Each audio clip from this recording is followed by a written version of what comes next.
Really looking to see these matchups, my friends. Let's get into the deck. This is the finals, my friends. We're going to see who's going to be winning the big prize purse. Both these players, Coleman and Wanged One, are both going to be going to Challenger number 5 later on this year. And of course, we'll be seeing more of Tailbot and some other players as well. But the time is now for this showdown. Once again, a nice selection of leaders. This time, we're actually seeing 3 of the same leaders. Yeah. But we're seeing Erica's Queen, which I think is great. We're seeing Meave being represented by Coleman, who did not choose to bring monsters. Seemed like a pretty successful strategy. Tailbot couldn't quite get the targets he wanted. Coleman was able to edge him out just by mere points. What a series that was. Well, that talk about prognostication, McBeans, that's where he came in, Coleman coming in targeting monsters and then not bringing in himself, and that strategy seems to have paid off because he seemed to be able to cruise past, I don't want to say cruise past Tailbot. It got a little hairy towards the end there, but he actually... There was no cruising. He pulled it off, but again, that not having a monsters list proving to be effective. Now, we actually have no advance notice of these bands, so we're going to see what's actually going to be played in this finals. Both players, now there's the brand bands that we were expecting. Ban 4,000 4,000. This one is no consistency. The consistency king brand will not be played, so we're going to see 2 shoop lists on both sides. This could come down to some pretty wild stuff. Let's go in this. Now, if you haven't checked out Gwent Library, it is on playgwent.com. You can go into the Gwent Library. You can find all of these deck lists from every player at this point. They're all up.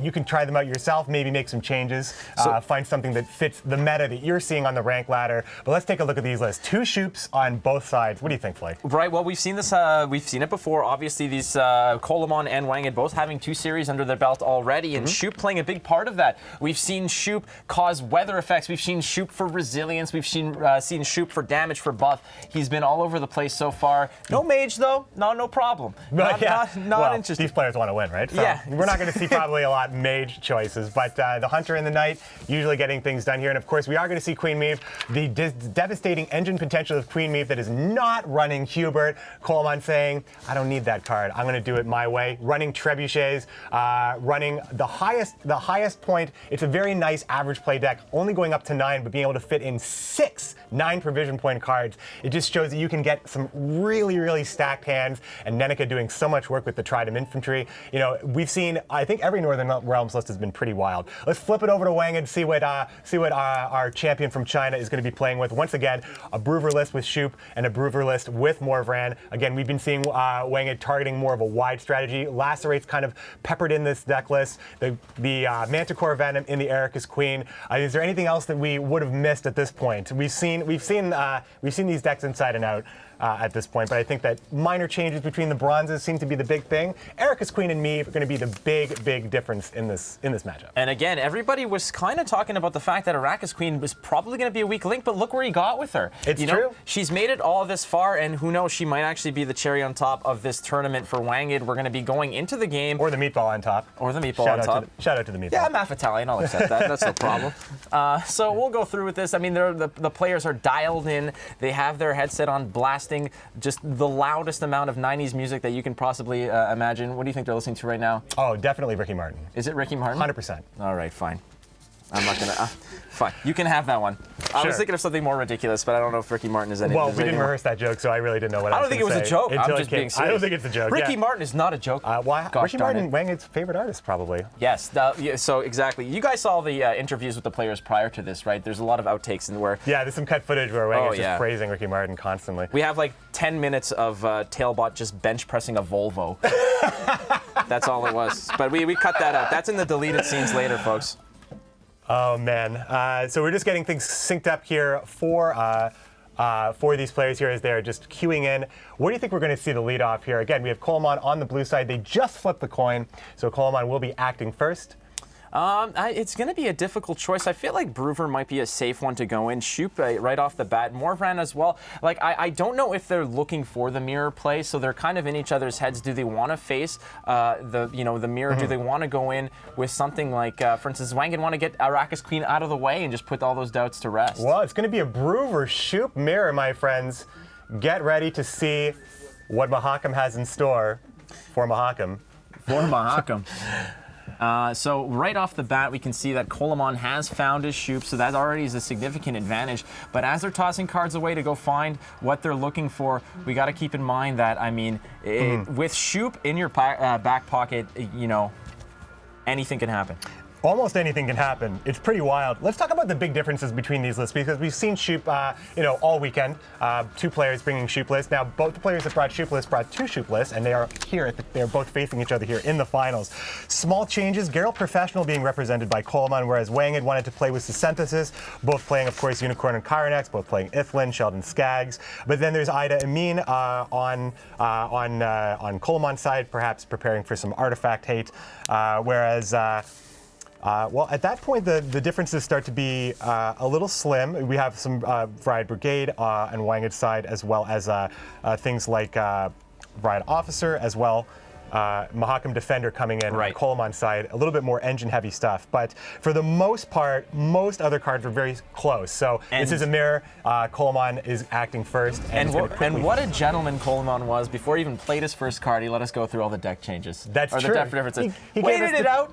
No problem. He gave us the time, and of course we said that the Mahakam Defender is one of the small differences. Of course, we do see a lot of the same cards in hand. Mullane is it's been a really great card, I think, in this matchup, just for sheer value or removal, especially.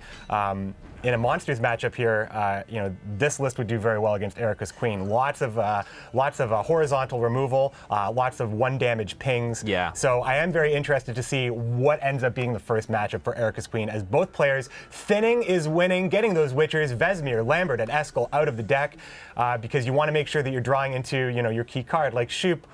Coleman with the advantage of actually having it in hand already. That's right, and when it comes down to early game play, you kind of want to get rid of some of the bronze value in your hand, getting ready for the late game push, and especially with Bruber, who likes those long rounds, lining things up with that Lacerate, and Ithlin coming down, giving some more value to Scraggs. And check it out, I mean, we do have in the pocket right there, Coleman has the Dwarven Agitator. Now, does he toss it on Mahakam Defender to get the engine running, or does he toss it onto Scraggs for a late game play? I mean, you do have the option. In a lot of cases, the engine is. It depends on what you're actually targeting. Now, in this case, Wanged is running Synthesis and not a lot of tall units. Coleman already has Geralt Professional to deal with anything that might actually get into that range. So it's possible that he wants to support the engine because Sheldon Skaggs won't get that full value, won't have a lot of meat to dig in there. But Sheldon Skaggs definitely will represent a ton of points and is really just kind of a huge win condition for Scoia'tael right now. Ithlin and Sheldon Skaggs going together. Like peanut butter and peanut butter and let's see, and chickpeas. Sure. Or bananas.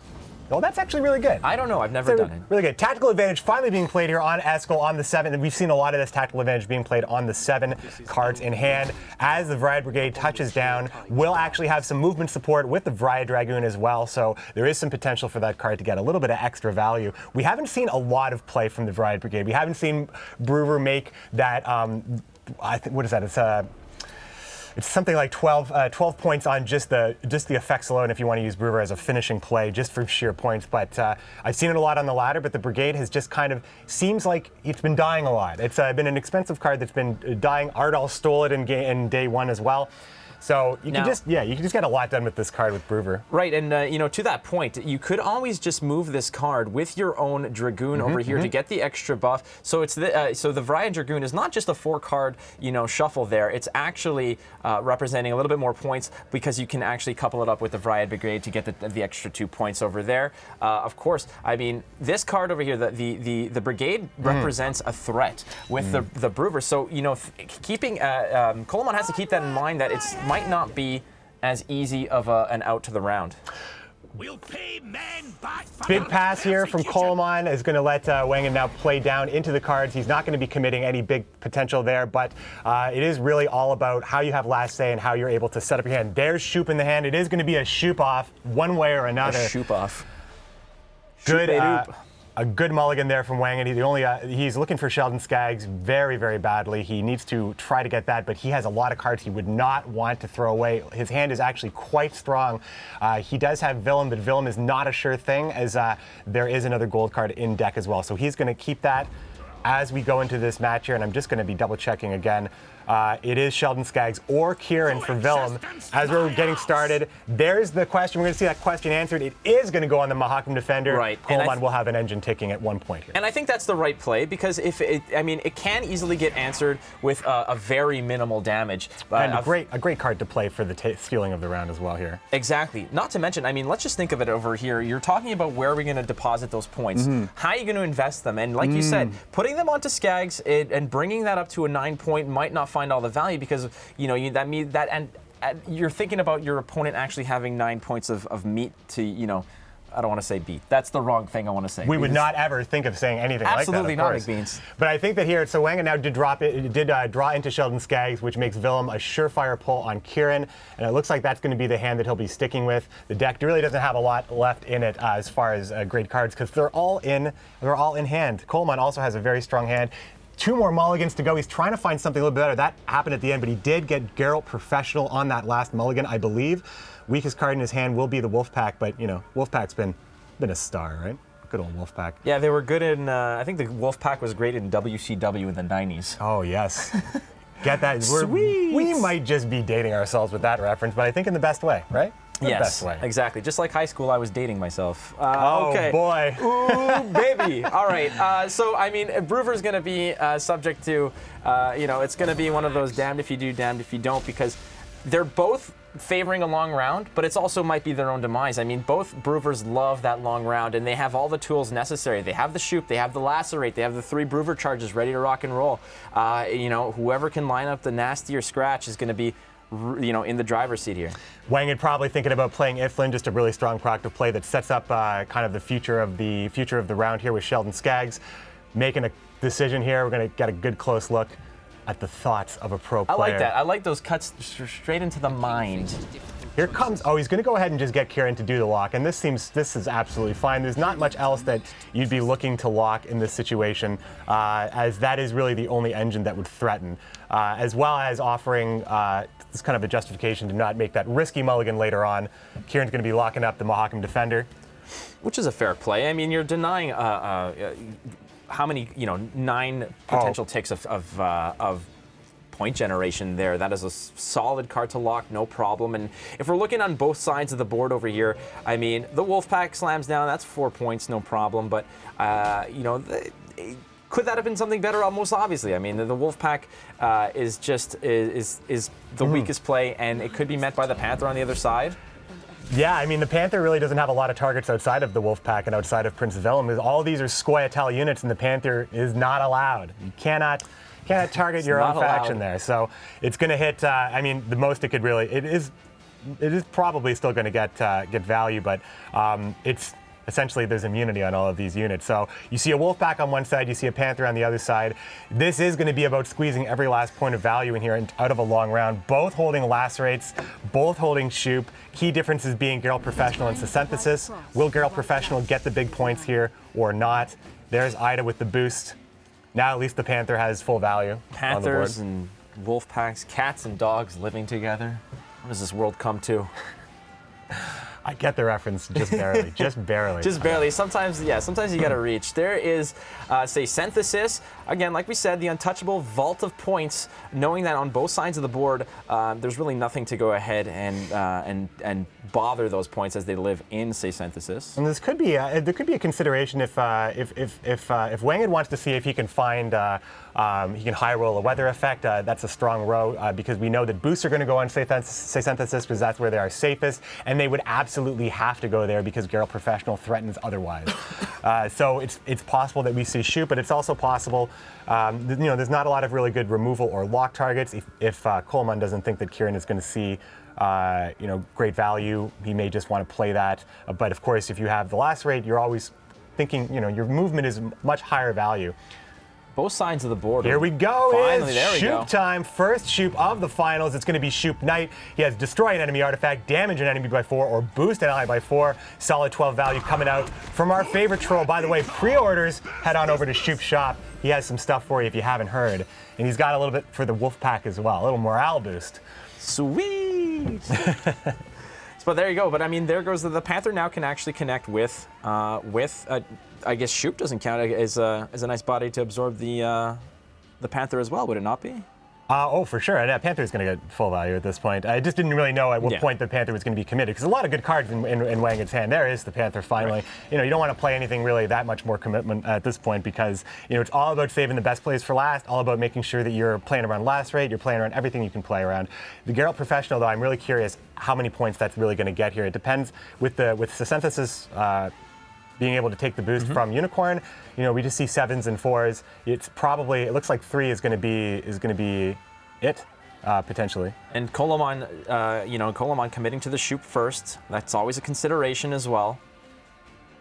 Both sides of the board. I mean, a 27 to 19 point deficit, different point differential here does not necessarily mean much. I mean, there's so much to be played that both hands are ridiculously powerful. And one of the X factors that you got to keep in mind over here is going to be Geralt Professional. Damage an enemy by 3 or a multiple of 3. So that's a consideration that Wanged definitely is considering that when he's going to be deploying the boost for the Unicorn, let's say. And this might be a matter even, for instance, the Lacerate might come before the Geralt if it lines up a spicier Geralt. I mean, it's really hard to get more than 3 here, because I think anything that's at 7 lacerates down to 5. You can't really touch the synthesis. I think that the weak point might actually be here as Mullane comes down, putting the Kyrenex in the graveyard, denying. Now there is the Unicorn is still in the deck for Coleman, so not only is Geralt Professional not looking fantastic, but Coleman could have drawn a bit better. Wanged's hand is really stacked at this point. We know the Lacerate gets huge value, but that kind of is canceled out by Bruver a little bit. But with Sheldon Skaggs will get. Sheldon Skaggs is also only really going to be able to dig into the other Sheldon Skaggs, but it won't be if it's the last play situation. Depending on how the Lacerate works, how much value is going to be coming out of Sheldon. But now, thinking about this one over here in terms of the sequencing of the Unicorns, are you playing the Unicorn first to get the lower boost, maybe afraid a little bit of the Geralt, or you play the Crinoceros, the Wrath of the Crinoceros, just 4 damage sprinkled here and there, because there is 8 body on the board to bear the full Wrath. But then again, you have to be. I mean, there's enough points on the board for Sheldon. There's enough points on the board for a full power Kyrenex as well. If you wanted to play the boost first, the boost is safely going to be stored on synthesis and won't be able to be touched. So at that point, you just want to see if you wanted to be protecting the Unicorn or the Kyrenex, as Sheldon Skaggs would be able to remove it.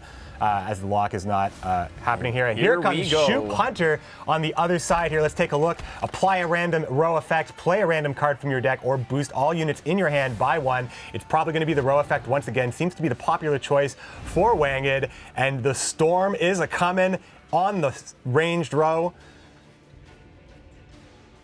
What do we got here? Is that it's Dream. Dragon's Dream once again. This is a different story from the last time we saw Dragon's Dream coming out of the Warbrand Shoop. Bruver can really. This is a huge. Well, right, and this is a huge one right here. And this is going to be important as well. I mean, when we're looking at how this is going to go, if you're just going to be depositing units into that back row, that is just instant value without using the Bruver charges. But at the same time now, if he's going to be committing to that melee row to avoid Dragon's Dream, so that just plays into the Lacerate that Wanged's is holding on to. So then you could potentially even use your own Bruver charges to buff your board. Here comes Kieran. It's going to probably just move something down to. I'm thinking he might even rescue out of the Dragon's Dream. Well, it does. I mean, Bruver only can move so many things. This isn't a Nivell and Dragon's Dream combo at this point, so it is possible that he wants to move a unit safely out of the Dragon's Dream just to minimize the value. Force Bruver to be played early, but he's just going to be moving to make his Lacerate better. This Dragon's Dream represents so. I mean, will Coleman will not have much left after the Lacerate Dragon's Dream combo is going to be going off here. Definitely, we have seen Ragnarok and 2 Dragon's Dreams come out from Shoop's weather effect. I think they've all been, almost all of them were Wanged's plays as well. There was a Fog as well, but really no low rolls on Skellige Storm, which is 1 in 6. Usually you'd have to be pretty unlucky to hit that more than once. But the Dragon's Dream in the Bruver matchup is devastating. Yeah, and I mean, it's just ominously there. And look, there's the Lacerate. Lacerate coming out. Well, I mean, it's like he has 2 Lacerates already in a way. That's true. He can just be pushing into the back row. Yeah, it doesn't commit any bodies here. I mean, at this point, yeah, the amount of value that's on board here, Coleman will have to contend with that. This allows, like, one of the things is if he was playing a Unicorn or Kyrenex, he's giving value to the Sheldon Skaggs that Wanged has to kind of put Coleman on at this point. So right now, Sheldon Skaggs only is going to get 4 points. Geralt Professional, even less than that. But so the Sheldon Skaggs of Coleman's going to come down, trade with a 4, and then that could be answered. Oh, no. Lacerate in return. A similar situation here. He's going to make Wanged work for it here. All of those units are going to be safe from the Dragon's Dream. And then Brewer's going to have to move some back into the Dream as well. It does represent a lot of value. Plus, here we go. Get back to where you belong, Yeah. Wanged saying, jump into the Dragon's Dream. This is the trigger turn. Once these are moved and the final unit is played, which could be Unicorn Kyrenex at this point, no protection will be available for this unit. So if he plays Kyrenex or Unicorn, it will be removed by Sheldon Skaggs. If he plays Sheldon Skaggs gets full value on the other side of Coleman. So there is with the Dragon's Dream, that's an extra 9 points, which is fantastic here. Yeah. But depositing those points safely into... Coleman is up by a fair amount of points, and there's the explosion. Dragon's Dream finally triggering here. 19-19 with 2 cards left.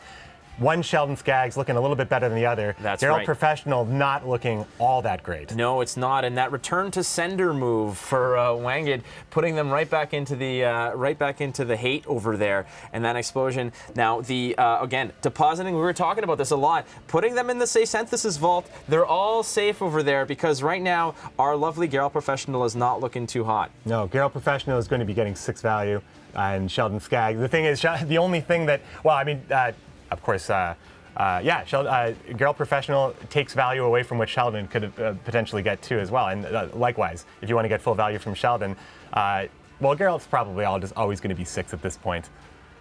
Coleman makes the final decision here. He's going to cut into the Unicorn. Of course, you want to deny that Kyrenex value, send those horses to the graveyard. And just like that, Sheldon Skaggs coming down to, maybe not. Sheldon Skaggs will always finish this off here. It is a minor 3-point difference. Geralt Professional coming in for the 6 points. Sheldon Skaggs is going to be a 14-point haymaker punch as Wanged is going to be taking the first game off of Coleman, who has won an open before. Wanged is first time here.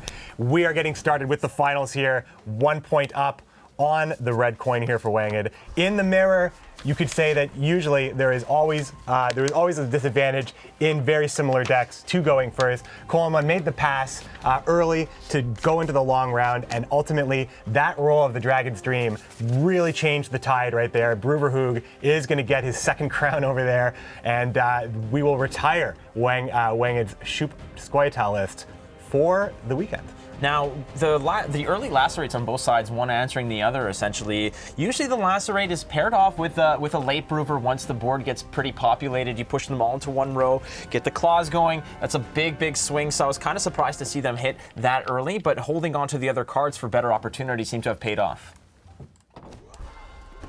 So the two Titans of Gwent, Coleman and Wanged, are just getting hooked up back into the Matrix. They're making sure that everything's honky-dory over there, getting their last choices made for the decks that they're going to be going in with. Of course, both brands banned on either side. So what are we going into next? Is it an Arrakis Queen time? I think this is Morvaran, coming in on the blue coin for Wanged, as Coleman might actually be seeking Meve.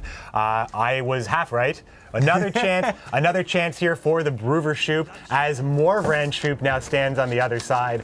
I hope you're a fan of Shoop. I know Repek is having a great time. I know that's absolutely. true. If only Repek had made the prediction that it was going to be 3 Shoops in the final, like 3 Shoop victories in the final versus 3 ties, that would have been a different story. But that would have been a different story. But I mean, the fact that we almost had a 2-tie series for the first time ever with Molegion taking on Wanged earlier on today at the beginning of the broadcast. But now we are here in the finals. 1 game up here for Wanged from China. Very strong pro ladder player. Well, both players very strong pro ladder players, obviously. And we've seen this. We've seen this play a million times by now. Nilfgaardian Knight opening the game with the 6-point drop. Yep, very safe play. You don't want to boost. You don't want to boost unless you're working with some Leo tactics, but that is not the case here. 4 Morvran Shoop as Coleman just tries to establish a little bit of an engine, see if he can squeeze any extra value out here before this round is decided. And we've seen lots of rounds get decided early, especially with Coleman. That pass at 7 cards. I think when Gwent first went through its changes, the passing game was definitely we had to get our legs back on the passing game. But we're seeing it at the highest level here today. And all weekend. And the Swordmaster had come down there. You know, that Swordmaster is an interesting play because it eats up a lot of, it eats up a lock or it eats up a removal. That time it ate up the assassination from Wanged. And it's a card that if it's not answered or not disrupted in any way, it could potentially get you a little bit of value, especially with, 1, 2, 3 elves in the hand. So that could have been, especially the bronze ones, which you can commit early without any detriment. Yep. So these are your bronze. This is the bronze dance that's happening right now. We have been seeing. Oh, there's the Bowman getting the shot all the way across the rows to take out the engine. Wanged, if he played it on the front row, would not have been killed in the same way right there. So the Bowman was a threat as the Witchers come out here on Wanged's side, making the big play here, going down to 6 cards. As Brewer taking the slower play, as Brewer and Philavandro as well have been doing. You set up, you pass maybe, and then you use your advantage from there to avoid getting bled, to keep up. And it's possible we see a pass here from Coleman. It's possible. There's definitely, there are some options. You can always play the Witchers to stay competitive in this game. The attack advantage is still threatening over there. That's still 5 points in his back pocket that he can just drop anyway. And, going down to 5 cards isn't that big of a deal as well. I mean, you might actually go down, you can go down to 4 safely to get your 7 to have your full value if you value that long last round if necessary. But there's still some bronze cards in the hand of Coleman that he doesn't like. But he opts instead to go with the Witchers. They show up on the melee row, which puts them into striking range with an 18 to 13 point.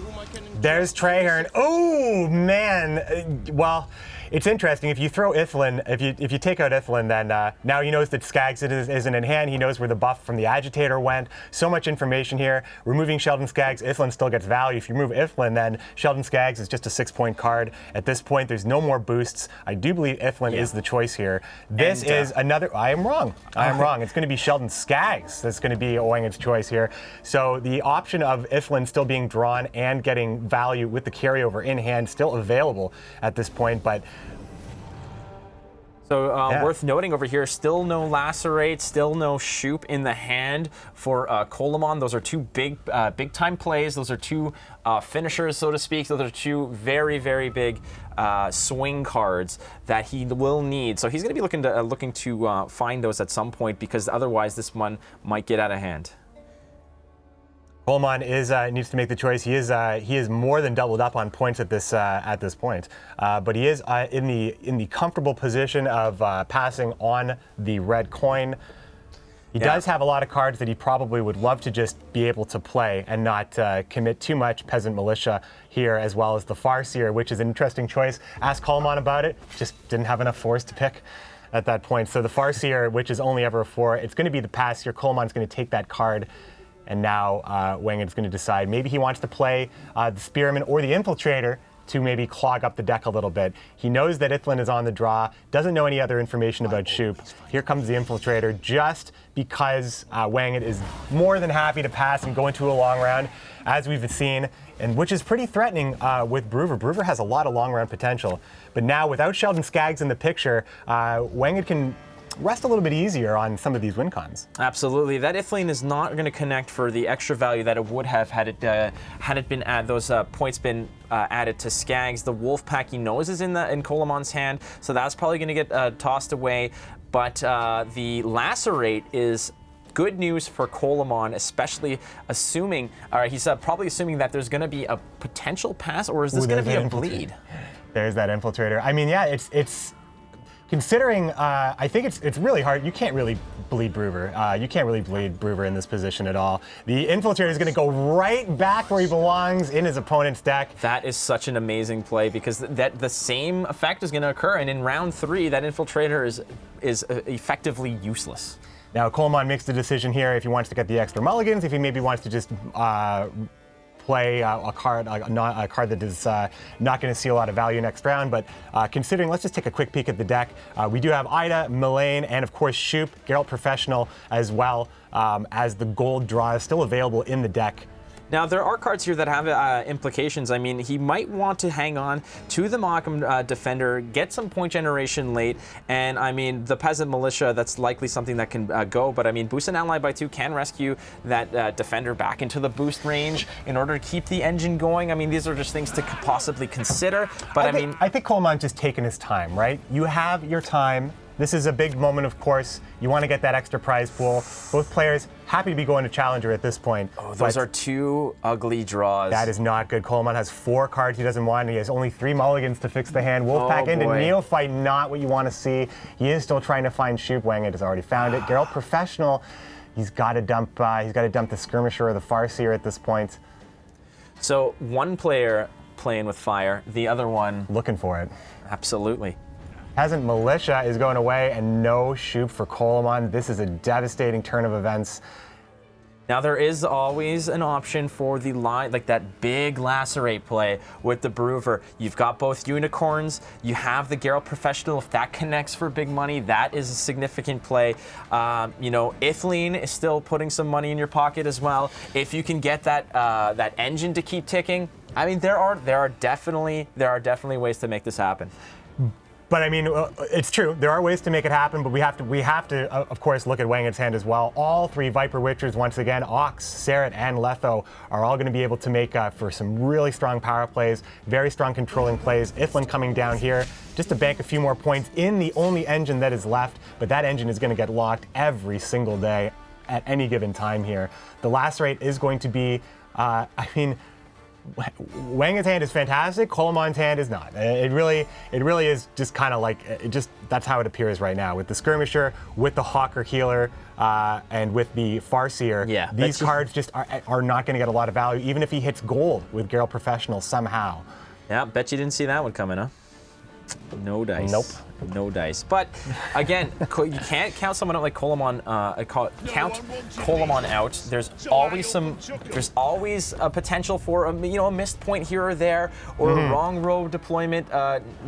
There's some things could line up. It's true. There's a lot of pressure. These are 2 human beings. Hey now. Sometimes it may not even look like it at times, but these are human beings. There's always human error, of course. Now, I'm not going to jump to any conclusions, but the thing about Coleman is you can't count him out because if mathematically there's a way to do it, he's definitely thinking as far ahead as possible to get there. Yeah, he's gone to all the different dimensions. He's figured out the one reality where this one can work, and he's chugging towards it. Thanos did nothing wrong, and Coleman knows it. Gimpy Gerwin also being played here because this is a Shoop list. Gimpy's not going to see a lot of value, especially against Scoia'tael. There just isn't really a lot of situations, especially considering that Neophyte would have been the only other thing to hit.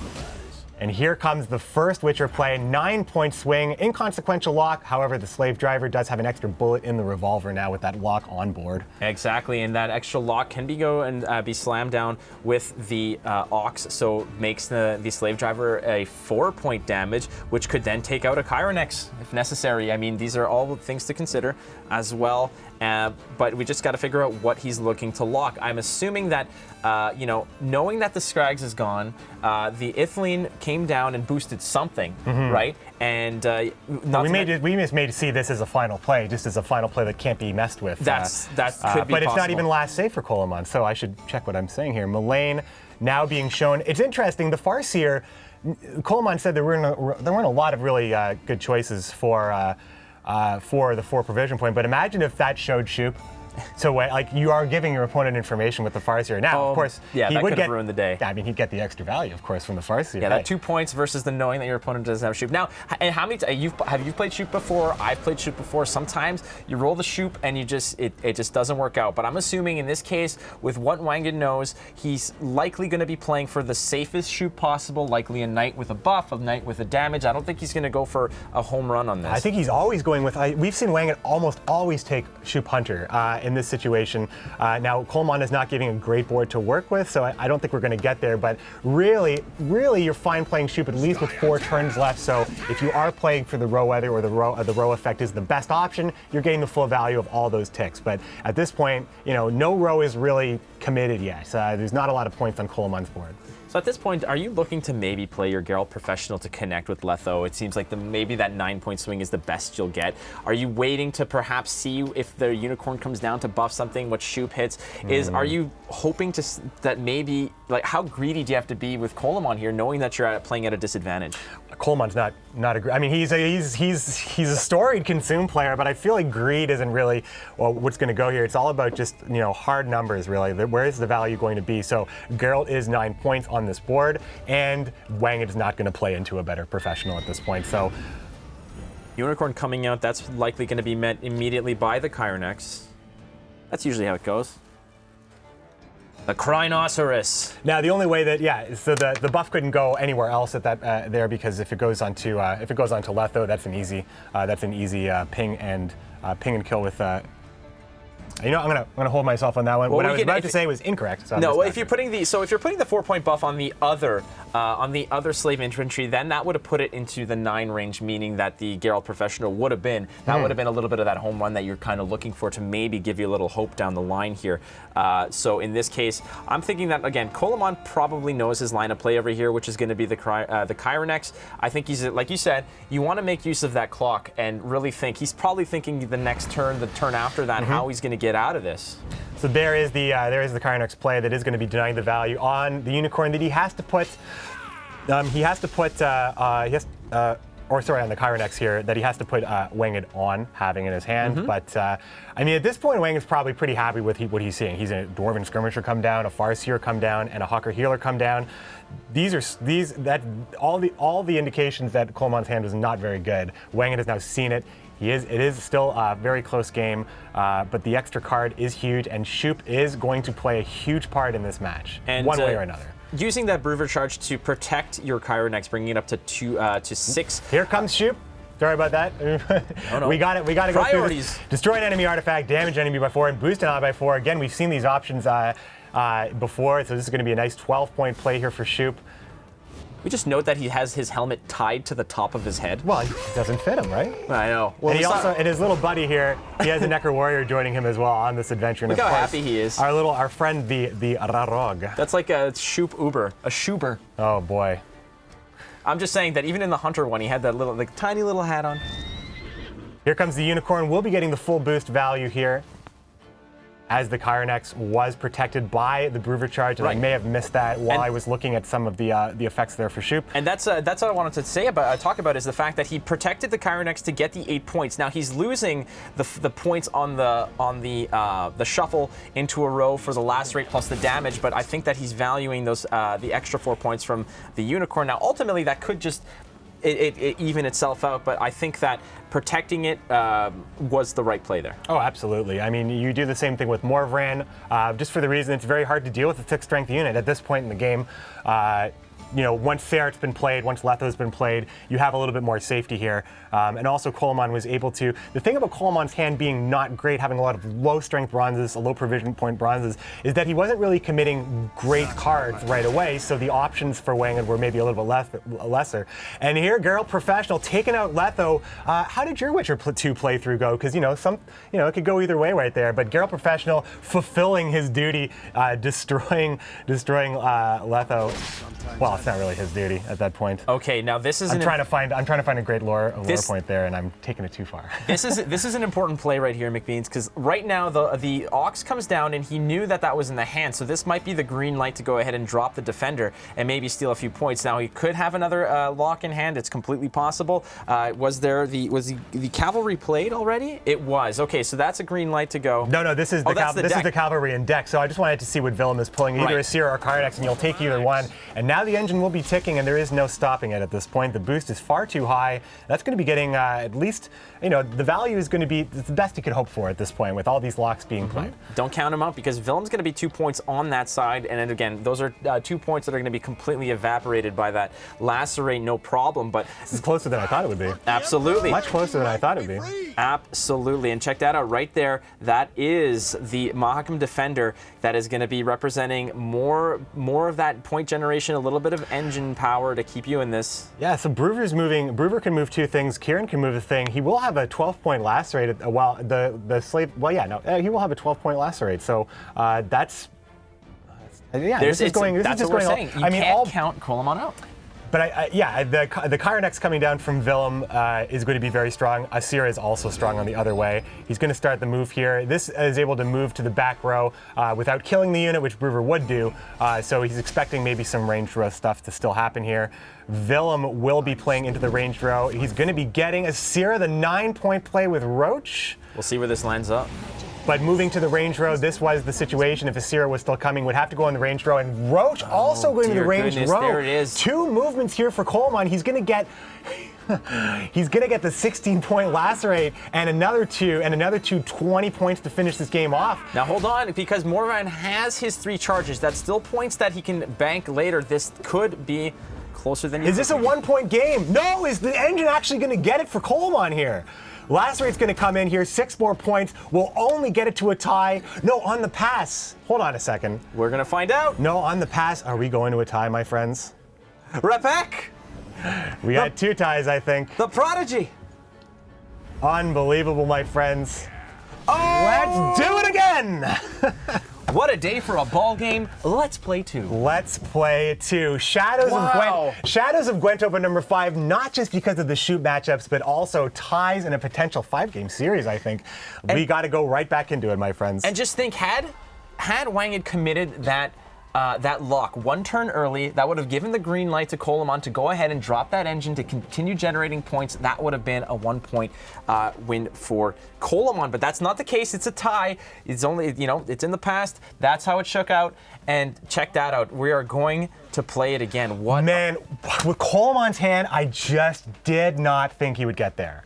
I just didn't think he would get there. 4-point Farseers, man. But I mean, that's the thing. Like, the big removal, big locks, big plays just didn't have a lot of meat to sink their teeth into. The setup for the lacerate was really out of control. Out of Wang's control there.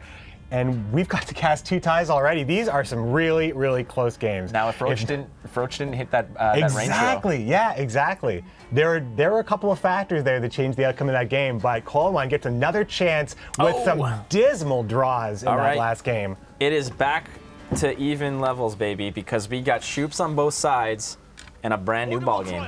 It must triumph. Just like it was before, Nilfgaardian Knight leading off, and just like it was before, we're probably going to be seeing, the Elven Swordmaster is in hand. We do have the thinning of the Witchers, some lower point cards like the Peasant Militia, Hawker Keeler, Dwarven Skirmisher. The only thing here is the Dwarven Skirmisher doesn't exactly have the most ideal home for those points. I mean, you could drop him, the Dwarven Agitator. You can drop him in the Dwarven Skirmisher, but it's 2 points without any actual, expanded implications. Because you can, if you put him on the Defender, it'll grow. If you put him on the Scrags, it's actually doubling the value of that of those points. But opting instead, the thinning play, the Witcher play, no problem. Now, I'm already forgetting a lot of the stuff that happened in the last game. It's kind of the nature of, there comes, hold on, Treyarch. That happened so fast, Treyarch getting the unicorn just like that. Oh, it hurts to see it sometimes, but we just keep seeing it. If ever there was like a court of justice, like the horse people would bring Treyarch in. So I was talking about Treyarch of the last game. The Iflin actually was very, very important to Coleman being able to secure that boost on the engine as well. Sheldon Skaggs, I don't know if it would have made the same difference. I'm actually really curious. I'm going to have to ask the guys if dumping Sheldon Skaggs in the graveyard was better than Iflin at that moment. But we saw Treyarch definitely get a solid hit this time in the Unicorn. The Peasant Militia coming down just to be, keep this game close, keep this game tied with low commitment bronzes. Coleman much happier to play them in round 1 than in round 3. There's tactical advantage on 7 cards, as we've been seeing over the course of the weekend.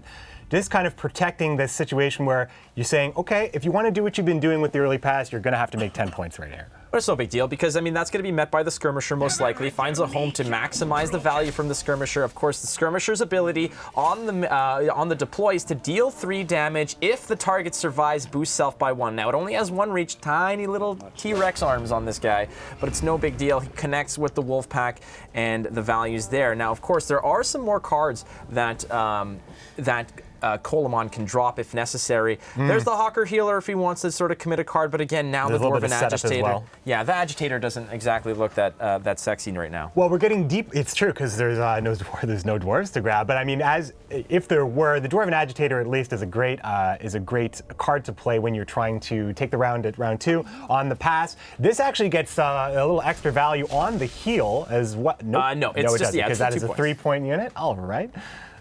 Well, you know. You'll take it. You want to heal, you want to boost. Coleman's been happy with 4-point cards pretty much all day long, and he's here in the finals, so he'll take it. It's really not about. It's really the point situation here is really more about the commitment of cards and less about the actual points that are on board. As the assassination comes in to hit the boosted up Vesemir. But like, if we're looking at these cards right now, I mean, we have the Shoop on each side. Both players rocking that lacerate. And there's the pass. Once again, Coleman making the same decisions he made last game. 6 cards, take that extra card. Wang is probably going to be passing. Wang didn't actually have to overtake in this situation, but likely going to be a pass. Again, a lot of bronzes Coleman wants to filter out, but at least he doesn't have to pray to see Shoop. That's right. At least he has it this time. He can exhale a little bit over here because he's not necessarily mulliganing looking for that one specific card. Now he's looking just to upgrade each of those bronzes that he's tossing away. Finding the Geralt Professional with the trade-in for the Sword Master. He's thinking about Neophyte. This is a tough call. You can mulligan away the Neophyte or the Agitator. The Neophyte actually, Gimpy does get value on the Neophyte, so actually playing around Gimpy in that situation. There's the engine play, maybe the only play here from Wang. I don't think you really can bleed Bruver. Right, and can't do it. And knowing playing it on the right row this time. That's what I'm saying. Yeah, seeing the Bowman's not Dolbothana Bowman last time make short work of the Nausicaa Sergeant, and seeing the Skirmisher gone last round, he's safely putting in the front row. You still play Bowman though, I think, don't you? Still play Bowman just to take it and see. I mean, I don't think Wangit is pushing here. So you do get the 4 points from it, and you do get ahead at that point. And I think that it would be very, very difficult. Oh, this is actually, I feel like this is an interesting choice here because this is a movement piece.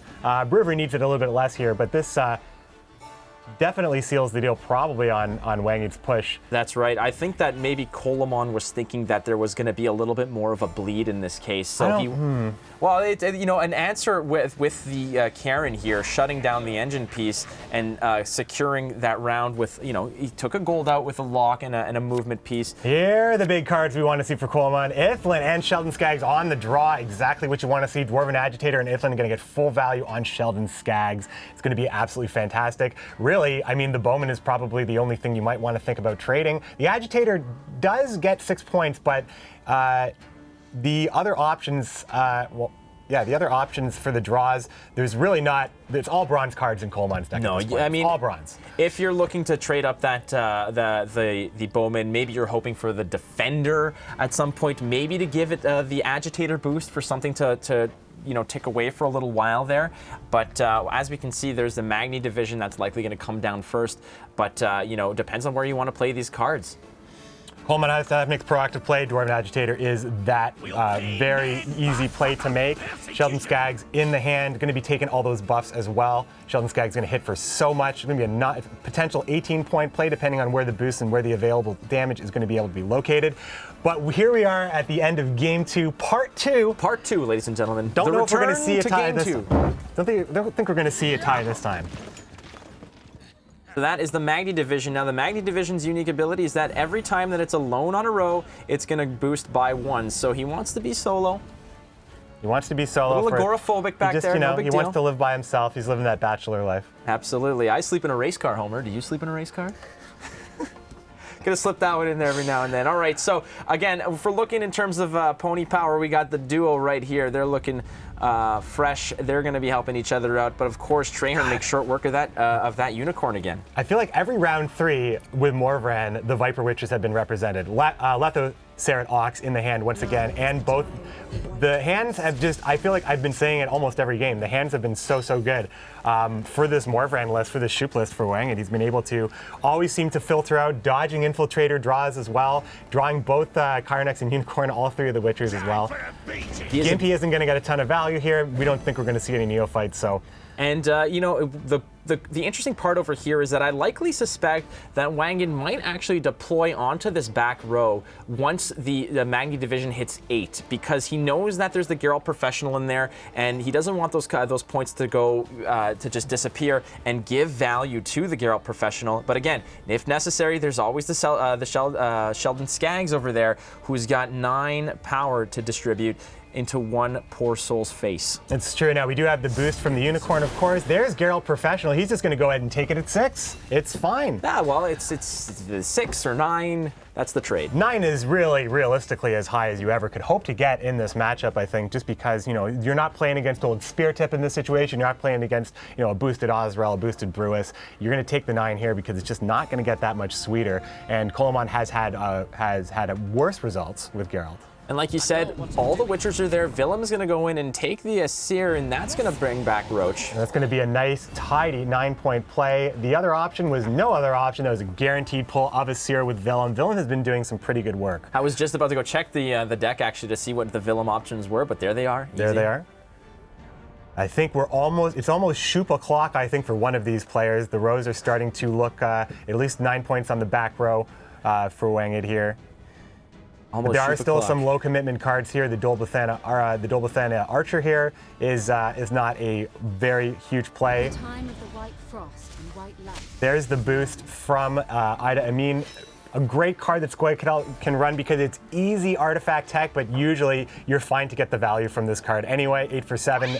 Absolutely. Did you hear the cat? I did. Reason number 203 why Flake doesn't have a cat. Angry sudden bursts of angry energy. So yeah, like you said, that's a great card to have, and it has those 3 points have a home with the defender if it's necessary. I mean, those 3 points are not necessarily always going to waste. They have other implications as well. I think Shoop is at max value at this point. There's enough units for Hunter to justify getting the ping of all 3 units for the 9 on the 4-point body. There's a decent rows here to apply a weather effect. But of course, like I said, there are still the low commitment cards like the Archer, so maybe no rush right now, because if you do roll the weather and you do get something like Skellige Storm, at least you want to make sure you're going to get at least like 6 or so points out of it. Yep, the Dolbethana on the Archer on the melee rogue dealing 2 damage to the Asire in the back row. I mean, you want to keep the cards because there's no indication yet which row is going to get lacerated. So by keeping Asir at 4 points, what you're doing is you're allowing her to survive the move, the shuffle with the Brewer charges. So there's no commitment yet on which row is going to get. Here we go. It's set your watches, ladies and gentlemen. Night Shoop o'clock. Here we go. Damage enemy by 4, boost an eye by 4, and the final option doesn't matter. And mystery meat. And mystery meat. It's okay. We found the 2. The 12-point delicious plays, boosting the Asire back to 8. Shoop Rock Drop You. Now That's the name of his hip hop album. Shoop Rock Drop You. Is he going to be dropping a rock on you or drop you like a rock? I'm not really sure what Shoop is trying to say, but I think he's implying that something's going to be dropped. Something's going to be dropped, and it might be 9 might be a microphone if Wang is able to collect another win here after just getting it, just barely missing missing an opportunity in that last game. Again, we are in game 2 still. Because this is the finals and this was a tie game. It might be 9 points of bald dwarven rage, actually, as well. That could be dropped as well. Here comes the Kyrenex, and we may see, well, there is no protection here. The Unicorn is long gone. Again, that was the Treyharn target. Forgot about that. So the Unicorn's long gone. No need to bluff or make any illusions otherwise. Just go ahead and play that 8-point card. Treyharn has been an absolute force in this tournament, getting rid of such powerful cards, such ruining and disrupting such great synergies down the road, and it seems to always find a poor horse every time. It always happens after the Witchers. It always happens after maybe some other thinning, and the odds are usually not that. I mean, there's a lot of good cards, especially when we were talking about Coleman's list here. or some of these lists that are just running really high average cards, sometimes 6 9 provision point cards, you'll take any of those with Treyharn. So, Treyharn is just it's a fantastic card that disrupts strategy. And there's a Lacerate. It's going to be taking a lot of bodies on the range row for Bruver. Again, very interesting play. I mean, I suppose with the 4 in the back back row, then there would have also been a potential to play the Mullane in the front row, so you can't play Lacerate there. There's no added value. You'd have to wait for another. No, so I think that taking the 8-point Lacerate there is as good as you'll get, putting you ahead by 12 points on even cards right now, and the ball is now in Coleman's court to see how he wants to proceed. Is this a shoop time? Yeah, I think this is shoop o'clock. The Lacerate is going to be for the end. Mullane also, just go for Mullane value, I suppose. In that, he wants to be able to remove one of the horses. So we're going to go, it's shoop o'clock. Once again, the knight coming down, damage an enemy by 4, boost an ally by 4, and destroy an enemy artifact. So once again, 12 points coming from shoop. Once again, shoop! I would suspect the buff here, you don't want to get rid of points off of the other side of the board in order to connect with the Sheldon Scraggs as well as the Lacerate. Yeah, that's absolutely it, and you don't want to damage anything too much because there could be a potential for the Slave Infantry as well. So just making sure that just interacting on Coleman's side of the board. Here comes Serret, full value Serret, needs to be played before Ox. I'm probably going to see Ox next, and then it's just going to be, are the Horsies going to be enough here as Morvran is ahead by 10 points, but we know how devastating that Lacerate is. We've seen this Lacerate provide huge comebacks. So what do you suspect might happen here? Let's say he goes in with the Chironex or the Unicorn. Are you moving with Bruver then and using the Lacerate to kill it and then saving your Sheldon to connect with the 8-point shoop, or are you using your Sheldon to kill the 4-point creature? It's interesting because Mullane represents a kill on the Chironex or the Unicorn. Oh, guaranteed. That's right, yes. So at this point, maybe, he's going to go and play Mullane here anyway. Apparently not. No big deal. Those 4 points find a nice home. So Bruver can kill the Chironex or the Unicorn, but that also does affect how good the Lacerate's going to be. I mean, we see Shoop on board here at 8 strength, and we see a 9-point Sheldon Scraggs. Coleman has that's a 17-point swing on top of Bruver as well, 6 points moving the row at least. He'll be able to move almost everything. It should be a tidy 10-point Lacerate. Coleman still has lots of points in the bank here, but you can't underestimate the horsepower. Right, and in this case now it looks like Bruver's going to be lining up on the melee row in order to preserve the extra value from the damaged Letho. And again, Sheldon Scraggs has a home for 9 points of Dwarven Wrath. There's the lock going down, not significant at all. There was no defender, Markham defender to gain to lock up for those extra points, which frankly factored into the last time that they were played. It's interesting. Coleman actually made for a good target for Slave Infantry. However, if he was putting Wangit on having the 2 horses, he already knew that Ox was in hand. So I think he was very, very confident that was not an option for the Slave Infantry to be in hand. Because if it is, it means that he didn't have the combo. Unfortunately for Coleman, Wangit does have that combo, and Coleman's going to have to make the choice here. Sheldon Scraggs removes a unit from the board, takes 2 points away from Lacerate, but 17 points is likely as good as it's going to get. Good night, sweet Prince. There he goes. Shoop came. He saw. He got smoked by a guy with a humongous. Let's just take a look at that. What a beautiful beard. One day I would like to braid my beard to get. I want to see if I could ever get there. I could really hang up my mantle. Is that the peak? Is that the dream? That is the peak of. If you can braid your beard, yeah, you definitely can. That's a beard that you have to climb in like elementary school gym class in order to get an A. That thing is just thick. There's the protection just to make sure that there's really no way Bruver can take out the value from the Chironex. The Chironex will be getting full value because we do have 8 points on the board for the Chironex to dig into, and the Unicorn is going to live. Bruver will be moving total. It's interesting. He can't move the melee row because he'll kill Letho and also take value away. You can't move every unit from the range row to the melee row, but it's still better to do that. What you can do is you can bounce the Unicorn 3 times, bring it down to 2, and then lacerate it off the board, which eliminates the extra 4. I think the lacerate is just going to be. I think the lacerate is more in that case. For the complete value here. It's a small difference. So you can move both Coleman to the top. Probably doing the considerations that we are also doing right now. And here comes the move. It's going to be the melee row. It is going to be a 12-point lacerate here, and he's already got a lead, doubling up on Wanged, 32-16, and Wow. that is all she wrote. Escape enter real fast on that one. Like Clint Eastwood just shoot from the hip on that forfeit real quick.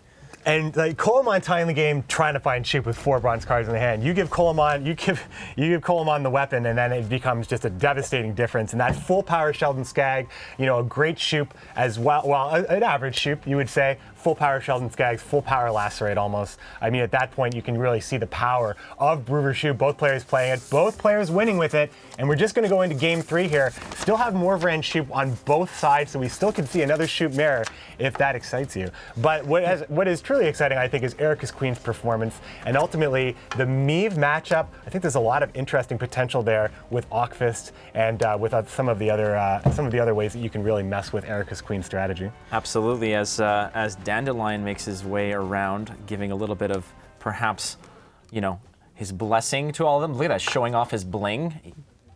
No problem there.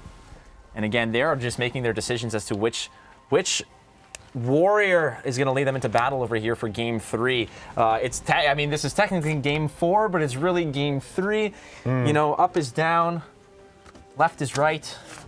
Shoop is crazy. Shoop is crazy. Shoop is crazy. Again, we are running something we didn't mention on this cast yet. If you were just coming in on the finals, we are running on the tournament client, which is a brand new working client here. As we do have the Shoop mirror once again, Morvran and Morvran. This tournament client is working in the studio right now for tournaments, and it is something that is not ready for the public, but you can see that some promises are being made here, and this is going to be a great step forward for the game, really in all aspects: streaming, playing, watching your favorite players. I mean, the functionality is really, I think that there's a lot of stuff, I think, in the works, and this is just the start when we get to see spectator mode here. All right, are we going to call it right now? There's that Traherne in hand. Which one of the unicorns is it going to eat? Well, the unicorn's already in one hand, but that's the thing. It's definitely not going to be the unicorn. Is it going to catch a Crinoceros by the nose? I guess we will see. Once again, a Shoop mirror. Once again, Coleman acting first. We've seen so much Shoop in these finals, my friends. Oh, there goes. I guess that sort of solves the "is it competitive?" question. I mean, well, I don't think that was the question. I think the question is, are we happy with the state of it? I mean, we've seen Shoop really do not too much more than 12, 13, but I mean, for a 13-point card, getting parity on your provision investment, not really. I mean, you don't have to sacrifice too much. I mean, we did see Farseer in the deck, so you do have to sacrifice a little bit. That's but right. Shoop's potential, and of course, he can high roll, not as hard as he used to be able to, but when you're able to roll a Ragnarok early in a game, or roll a Dragon's Dream, that can be a deciding factor. I mean, the Dragon's Dream right now is really the only way here that Wanged was going to win that first game. That's right, and Magni Division is opening in the game today. No Knight this time, it's fine. Magni Division is going to sit alone in the back row, gain some confidence, being met by the Nausicaa Sergeant. Again, another engine that Nilfgaard can utilize with all their deploy effect cards that they have at their disposal. Yeah, an engine here, an engine there, posturing, positioning, developing. Looking into Coleman's hand over here, looking at that bronze package. He's going to be matching that Nausicaa with this Nausicaa, protecting it with a tactical advantage, bringing it up to 8. And as we look over here, Venendal Elite. Yes, this is a card that Coleman has used. Again, this is some of the decisions that Coleman has made. It's just like, I just need to put units in my deck. And with Morvran, or any leader for Nilfgaard that has multiple charges, which is Morvran. So Venendal Elite is really one of the only situations where you're going to get that extra 3-point ping. But you're happy to take that 3-point ping because they are at a premium sometimes. Nausicaa Brigade is also an interesting choice for Morvran on the Shoop list, as it is going to come down and hit that boosted unit. So again, this is another unit that's going to get 6 value for 5. Nilfgaard has a couple of those things. The Knight, like we said, these Nausicaa Sergeants can get out of hand, and the Magni is starting to get your money's worth at this point. Definitely, and if we're looking at the other hand over there, if we're looking at Wanged, what he's got at his disposal, he drops the Witchers, offering some thin and some horsepower as well. But we're looking over here. There is a slave driver offering right now a 3-point damage. But I mean, the Magni Division now, which was left untouched, is going to be growing beyond that. And there's no real answer to it just yet. With the Witchers out now, we may actually see a Traherne. This would keep Coleman ahead, as well as potentially destroy a win condition. So Traherne could be the play here. The Infiltrator, the Witchers as well for his own thinning. But I think with the Witchers in hand, well, no longer. There's the Witchers, there's Roach, and now no Traherne in Wanged's hand this time. Also, you know, there's just... Roach also disrupting the Magni, unfortunately, but a healthy lead at this point for Coleman, as the red coin player will have the option to pass, keep the card, and see what the future holds. Traherne just checking his list. How Checking many it horses twice. have I ruined today? Just count the ways. Bow, Barbarian. Bow low. He's so smug sounding, too. It's like already annoying enough. Look at his when hat. When he dumpsters your win condition, but he's also got this kind of like, it's just like, you just want to punch him in the face, Look right? at his hat. What a jerk. Well, now we're just being mean. Sorry, now we're just sorry. being mean. Yeah. Okay, there's an Ooh, that's a early game lacerate, but I don't know if you're going to get better than 5 right there, knowing that the Shoop is not quite yet at his disposal over there. That Wishing he had Traherne now, right? Now you're wishing to have Traherne. Oh, baby. Because you know that Shoop is potentially something you could throw away. Yeah, and this is a shoop off. One of them has it in hand. The other one, Coleman, again, might be, trying to cross his fingers to have that at his disposal soon, because he knows that that's going to be the difference. Last time he played very valiantly to a tie without all those big pieces, and he's, and then we saw what that difference of that one shoop play can mean. The Traherne VAR difference. Because Jaggers can't come to the finals, so I got to make a couple really bad puns. That's right. On her behalf. You're absolutely right. And I just saw the opportunity. The just saying, I come to work as well. The windows are barred, so I can't jump through them right now. So we're gonna have to push through. Don't leave me alone out here, Flake. This is very intimidating. These players. Cairo power coming off the bat right there. Gonna knock out this engine here, just making this a little bit more favorable for Coleman, as he does have quite a point advantage here, and he's going to be using a Morvran charge safely. Going to be doing that because it is matching what Wangan has already committed here in his own Morvran charge. So 2 and 2, being able to stay ahead by a good amount here. It will require 10 points to get ahead at this point, and we've seen a lot of passes on 6 cards as well, especially in mirrors. So again, the option here for Morvran to keep the card and again see what round 2 and round 3 holds for the draws. Interesting move there as well. Without the unicorn in the hand to supplement that Cairo, he's like, Trahirne's gonna knock it out anyway. It's almost just like just going ahead and just caring about this round just a little bit more. You want to make sure that you're in a good position to at least take control of the game, have last say, and that looks like that is what's going to be happening here, as Wang is going to be holding on to these cards. He did have maybe a couple more that he could have spent, but he wants to make sure that his hand is as good as possible. Let's check out the mulligans. Shoop's now in hand for both players. Traherne won't catch it. Those were great pickups for Coleman. Serret, Shoop. Slave Infantry is also a very strong card. Maybe the Venendal Elite gets thrown away. Checking the deck just to make sure what's coming here. There's the Unicorn with no Chironix friend at this point. But he's going to go ahead and hold on to it because the Venendal Elite is also a fine thing to throw down right here, just to force some cards out here. It is Traherne, of course. Whoa! Is this actually a bad Traherne? This was actually the first time he's not going to get a key gold card? This is the first whiff, maybe we can say, of the Traherne era. No, not catching much. That's likely the night that's gone bye-bye. But I mean, you're helping him thin to a degree by getting rid of a bronze card. It's completely. I believe he confirmed choice because I think he was pretty happy to see those being in the top decks for Wang there. So it's like, you know what? They're yours. Enjoy. Exactly. And that is also, seeing that no card got discarded could just, that could spook Wanged in thinking, oh, dear goodness me. Yeah, what do I have coming my way? Wanged knows his hand is very strong as well. Once again, he does have 2 of the Viper Witches as well as the 2 Unicorn and Chironix. So, the hand is already good, but knowing that Willem didn't get, Letho and Traherne is available for Willem here, as Morvran is going to tie it up here. This would be the pass opportunity for Coleman to go into a 10-card round with last say, which is pretty good in the mirror, pretty good with Shoop, pretty good when you have a pretty strong hand, and also Leo will likely catch something as there's likely going to be a buffed unit, or perhaps Shoop Knight is required. Here comes Willem. Gonna get Traherne. Oh, God! Got it! Well, it's not so bad. The card X was already played, so it's almost like Coleman saw the future. He's like, you're going to get Unicorn anyway, and that's exactly what happened. But believe me, it's still a good card. You want to draw into your, your 8-point card. You don't want to draw into your Bomb Heavers, that's for sure. Somewhere the Centaur population are writing a petition because there has been some serious horse crime going on. This anti-horse agenda, I think, that's clearly And I will not stand Nilfgaard. for it, McBee. I will not stand for it. I mean, if you're standing and you're a horse, it's 4 legs, so it's a little bit more sturdy. Have you ever seen, oh, you know what, this joke's terrible. I'm not convincing that Tell me joke later, out. tell me later. No, it's terrible. It's fine. Won't tell It's you. terrible. No, it's already forgotten. So let's take a look at, we're in round 3 once again. Once again now, at least Shoop is available for both players, but Coleman with, it's so interesting, we knew that the draws were not going to be great for Wanged, but we also saw that the draws were not going to be great for Coleman. So Coleman holding onto the Venendal lead, which is at least going to get 6 points. The Slave Driver, which has potential because there are going to be a lot of locks on the board. One way or another, the Slave Driver is actually very interesting in the mirror. The Alba Armored Cavalry will not hit anything of great consequence, so that's just going to be a 3-point play that adds another bullet into the chamber for the Slave Driver. It's really going to be, once again, about what Leo can connect with, how Shoop is going to roll, and if there's going to be any opportunity for Slave Driver to get a bunch of extra value. So Slave Driver Slave is infantry, looking. sorry. Oh, well, both Right. of them. Well, Slave Driver is looking at Ox on one side. That's one lock. We've got the Alba Armored Cavalry adding to his arsenal, and Shoop. Hold on a second, it's Shoop o'clock. Oh, it's the Mage. He's going to go for the Wait a charm. second.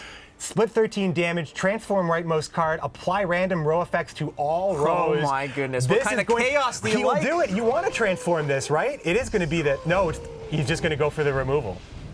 Okay, well, that's 8 points. I mean, that's a suboptimal to use Panda's Lexicon play over there. He was looking for the Suboptimal. charm. He was looking to take the 12. That would have been the biggest Shoop yet. That would have been it would have been the 12, 14 points. 14-point Shoop at that point, which is above average. It is above average. Now, that was amazing, and it could have been an absolute circus if there was just row effects everywhere. 4 Dragon's Dreams, 4 Ragnaroks, who cares? It would have been a grab bag of just a monstrosity, a maelstrom of chaos. It's interesting. The rightmost card for each player is probably the card that they'd like to get rid of the least. So the opportunity that was never really an option. You can't let RNG take the wheel and say, oh, I get a special card and it's going to be trophy catch, and then I'm going to give my opponent a Scorch or something like that. So if that's even a possibility, I'll be honest, I have not played a lot of Shoot Mage. You're a trophy catch, Dane. That's very nice, Brad. Thank you. Sierra coming down on the ranged row, matching this tempo here. A strong 9-point play we've seen all weekend long. Asira has always been, from the very start of Homecoming, Asira has always been one of those cards for Nilfgaard that they can always rely on just being a strong, amazing card that has so much application as well, as she has always been. Now that Lacerate was used early on in this game, so there's no fear about row stacking in case. You can kind of keep things willy-nilly, but the Shoop on the side of Wanged is just, it could be there. There could be another row effect option coming out to maybe throw down something crazy like another random Dragon's Dream, let's say. Here comes the Nilfgaardi Knight boosting Asira of our Anahid, which then puts it in Leo Bonhart range. So Leo Bonhart is going to get that 8-point removal, which you are always hoping to get and is not always an option. This is actually the first time we've, at least for us on our cast here, the first time that we've actually seen the combo of Nilfgaardi Knight and Leo actually be executed here. Which is assuming great. that it is going to be executed. Yeah, by which I mean Asir is going to be executed. Executions. Don't tell Shylard.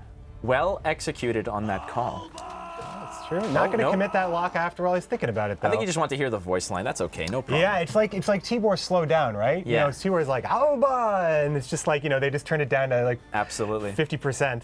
Everything he says too, right? Yep. All of his voice lines just sound like a slowed down voice line Yeah. from a different card. Now they can hear the voice lines in there. Again, Ricky Martin, Living La Vida Loca, blasting obnoxiously in their ears as well to make sure that concentration is at a maximum. Running gag, very nice. Keep it going. So Not a running gag, even though he is eternally running. That one needs work. That joke needs work. Catch me a challenger. I'm gonna have a fresh new badge. Back to the drawing board. So again, I mean, the Slave Driver is going to look much better by the as this game progresses over here, as the round progresses, because it's going to catch extra damage from Ox. And here we go. One more time on the Shoop train. Let's go. Show. Here comes the Knight once again. boost an ally by 4, destroy an enemy artifact, or gain resilience. You're going to go for the boost. You got to get that 12 points from the knight if you're going to do it. Absolutely. The boost is going to have to go on the Alba Spearman, which actually gives the Venendal Elite a little bit of meat to dig into if this wants to be the play here. Although it would involve you committing at least one charge of Morvran here. That's right, and of course, the round 4 is not a thing yet, so we're not going to pick the resilience. No artifacts in either player's list, so. I'm fine if Coleman wants to play the Alba and then retract it every turn now, so we can just keep hearing every voice line. Oh, he knows. There is the commitment of the lock. Slave Driver now hitting for 3 as the Venendal Elite as well. But you do want to hit stuff for 4 because those, the Unicorn and Kyrenex, once again, Serret and Ox, once again.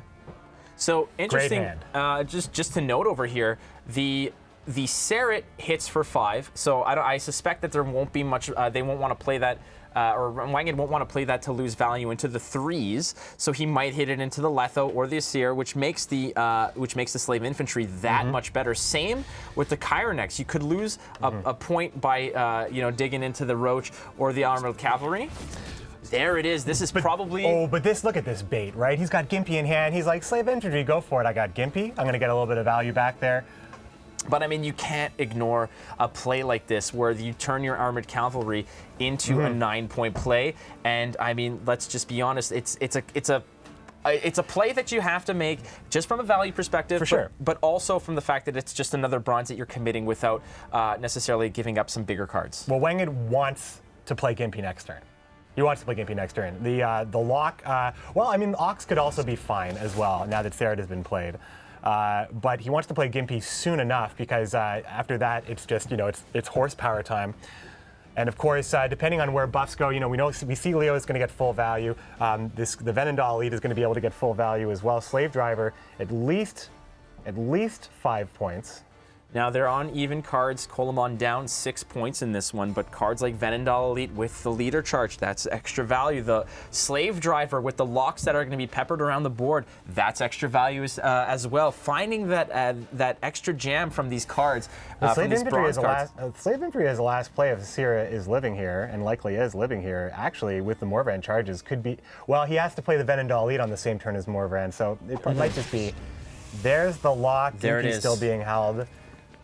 Really wanting Coleman to play the Slave Infantry at this point to convert Asira so he can get the Gimpy value, but otherwise he will have to commit something else. Slave Driver again doing 1 extra point of damage for each lock on the board. There it is. 4-point ping is going to dig into the boost on Asira here potentially. That's where the highlight is going at least. And Slave Driver doing his best Nick Fury cosplay. That's a good one. Comic book Nick Fury, because Samuel L. Jackson. Well, Samuel no L. Jackson replacement. in real life. No I'm sure he's got both his eyes. Unless something happened today, in which case I'm sorry, Sam Jackson. Our apologies to Sam Jackson. Here we go. Wanged now has to commit Gimpy or commit he's trying to play around. The thing is, if he's trying to play around the protection here, he doesn't want to boost it too high. Leo can take it out. Also still wants to protect it as doesn't want to let it get removed for no reason here. There's the wolf pack saying hello. But 6 is healthy enough. And this might likely be the Venendal Elite play or the Leo play. Yeah, suspecting that the buffs are all gone. And Leo's not going to get any better. No, there are safe places to put those Morvran charges, so he's just going to go ahead and choose to say goodbye to, is it Asir, is it Shoop? Goodbye. We can take a look at Shoop again. He's got that helmet tied to his head. So here we go. Gimpy Gerwin is, Gimpy Gerwin is just not going to get value. I think Wanged did try to force Coleman into playing it so he could maybe just get a little bit of extra there. But that now that Asira play is actually great value. Kyrenex doesn't get full value here, loses some few points. It's probably going to be Morvran, Venendal, knock out a 3-point unit, play Slave Infantry for 9 points, and hope it's enough. But boy, Wanged has a lot of points right now. Now, when do we really get to see the last 2 cards, the 2 final sort of power moves being 2 bronze cards, right? It's not always the case here. 6 points is the difference. Gimpy is only going to connect 4-6. Morvran with another 2. Slave Infantry is going to be a 9-point play with another 2 for Morvran. 11 points will be the final total that Coleman's able to produce here. The slave infantry is going to get the best value it can be, but is it going to be enough to get here? 9 to 11. It doesn't look Just shy by 3 points. Wang It will be going up 2 to 1 over the favorite here in Coleman. Not much that could be done there at that point. I think that Wang It, so Wang It didn't actually need Gimpy to get full value there, but he did try to make some influential calls there. But the sequencing was okay at that point, and now Wang It, it's going to be all Erica's Queen from here on. It is just going to be the march of the spiders. And how is Coleman going to be taking this into Game 4? He is now going second, likely going to try to get this last one with Shoop, as it probably has. See about this matchup here. The Erica's Queen list is very different from almost every other list that we've seen here. It's got a lot of potential, a lot of round closing potential, as we're going to jump into this game. So the interesting thing about the Arrakis Queen, no Vran for like any consume extra damage or whatnot, and I suspect that this is going to be another more Vran play because that list plays a lot of locks, a lot of damage cards, which can keep the board clean, and you always have that Leo play. If anything gets big, bad, and nasty, it's an easy, some bug killer right there, some raid. Coleman now just deciding how he wants to play into this Erica's Queen. Just maybe reviewing the list and thinking where I have the best chance. Of course, we know Meave has Ockfist, a great way to knock out a lot of 1-point units, especially if you're able to get Vest to stick. Is that something that you, like, in looking at this list, you play some Meave. Do you think Meave is favored against an Arrakis Queen list, especially one like this? It's hard to say. I think that the Lacerate in Coleman's lineup is going to really help, knowing that it's going to be going right into Jermaine Piquant, which is going to eliminate a lot of value from Glusty Warp. Queen Meave is going to be played into Erica's Queen. Erica's Queen will get the lead off here. Praise the meatball. Here we go. No Shoop action in this one, ladies and gentlemen. This is going to be... We might see two of the same card. This is match point for Wang It from China, looking to secure a open victory, not just for the first time for him, but also since his first time here, just be able to walk into this place and have to go through some really, really tough opponents, especially Coleman, who is the #1 pro ladder player from this season, doing it in an incredibly low amount of games. So much has happened in this tournament, my friends. We've seen so many reveals. I think we saw something like 13 new cards before this tournament. If you're just joining, playgwent.com. Pre-orders are open for Crimson Curse. There's just so much happening here. There's too much to get into, my friend, because the action is How can I hold all this hype? We need seatbelts here. Bar Magazi will be the leadoff play here, developing a threat here, making sure that every egg gets hatched, every foglet gets to see the Ancient Foglet seeing maximum potential here. And how do we see it on this side here? Trebuchets, of course, the Trident Infantry, the big boosty plays from Coleman's side here, not holding the Ockfist, although will potentially see a lot of value coming in from Vincent. There are some big units like the Griffin we see in hand. That is the biggest unit, really, that can be targeted by Vincent. So, but you'll take it for a 6 provision card. You'll take it every day. Worth noting over here, I mean, a card like the Trebuchet on the back row, those Arrakis drones are going to spawn randomly. So the Trebuchet might catch some because keep in mind the Trebuchet triggers at the end of your turn, and the drones only hatch if it's on that player's turn. Very interesting because if you don't know the weather effects, since they trigger on your opponent's turn, actually, if they are killing a unit, actually will spawn the drones. That's right. And the other interesting thing is because the Trebuchet forces your opponent to always consider not playing on the ranged row, you play right into that Lacerate. That's what I'm saying, right next door. And Jermaine has to be on the melee row as well. Not that that's happening here, but right next to the superior siege engine is the big bad claws of Lacerate that are going to make short work of all of those tiny little Arrakis drones who look so pretty. They're wearing a nice little flower, unsuspecting, no problem. So get used to seeing a little bit more of this character here on Lacerate. Lots of vampires coming into the game. March 28th, the Crimson Curse. God, I'm so excited. I am ready to go. So excited. I want that. I'm just waiting for the first person to drop that Unseen Elder cosplay. Now, please don't play with fire, so don't light your shoulders. You know, don't set your shoulders ablaze. But I mean, I'm sure that that's going to be something that people look forward to, and that they set the bar high for these new skins. Coleman looking to, he wants to develop a board that makes it very, very threatening for these drones. He wants to make sure that he can remove lots of bodies. Also making sure that the longer this round goes, the more likely Coleman will have a chance to take it. The red coin here is very, very strong here, considering the value of Lacerate, considering how that will actually stop any Glusty Warp play. Of course, Coleman always would be playing around that. And taking a look at Wanged's hand over here, cards that are going to give him some, Coleman some headaches. Stuff like Harpy Egg, where the damage that you're dealing is not necessarily going to be to your, to your advantage, but also cards like Griffin are going to take no penalty when they're played because they're going to be played with smaller cards paired up with the Arachistron coming back. One of the cool things that monsters can do on the blue coin is use that tactical advantage to make sure that Cyclops is hurling a giant piece. Now, of course, that does involve the commitment of the tactical advantage, but around this time we've been seeing that very often, and Nausicaa was posing a huge threat to the board and just in general, just making sure that he's not going to get that value. Only one pony standing tall, waiting for his buddy to show up, but we do have some significant bronze potential over here with the Blue Stripes Commando, the Blue Stripes Scouts pairing up. We've seen Coleman get a lot of work done with these. We've even seen Coleman put the bleed on with these bronze cards. Northern Realms bronze cards, when they're able to be protected, when they're able to actually connect, like the Blue Stripe Scout. So what happens here? The Blue Stripe Commander will summon them all. The Blue Stripe Scout will put an extra one here, and there, like I was saying, it's kind of like a mini Gels. It's ensuring that these Death Wishes are going to trigger, they are going to go off, the Barbagazi being able to actually have a lot of application in this really cool Death Wish deck that Wanged has piloted to the finals here. For better or for worse, we've seen no Glusty, we've seen insane Glusty, and now we see no Glusty in the hand. Yeah, and I mean, just to put an extra exclamation point on the fact, like, and underline again the fact that how much 1 point matters. So those little Arachis could factor in big. It could be something that is very, very significant when the dust settles at the end of this. And we're talking about how much 1 point matters. Trebuchet getting that 1 point, good enough for Coleman. And like you said, the random spawns could mean that Trebuchet could get a couple more points throughout this round, depending on how long it goes here.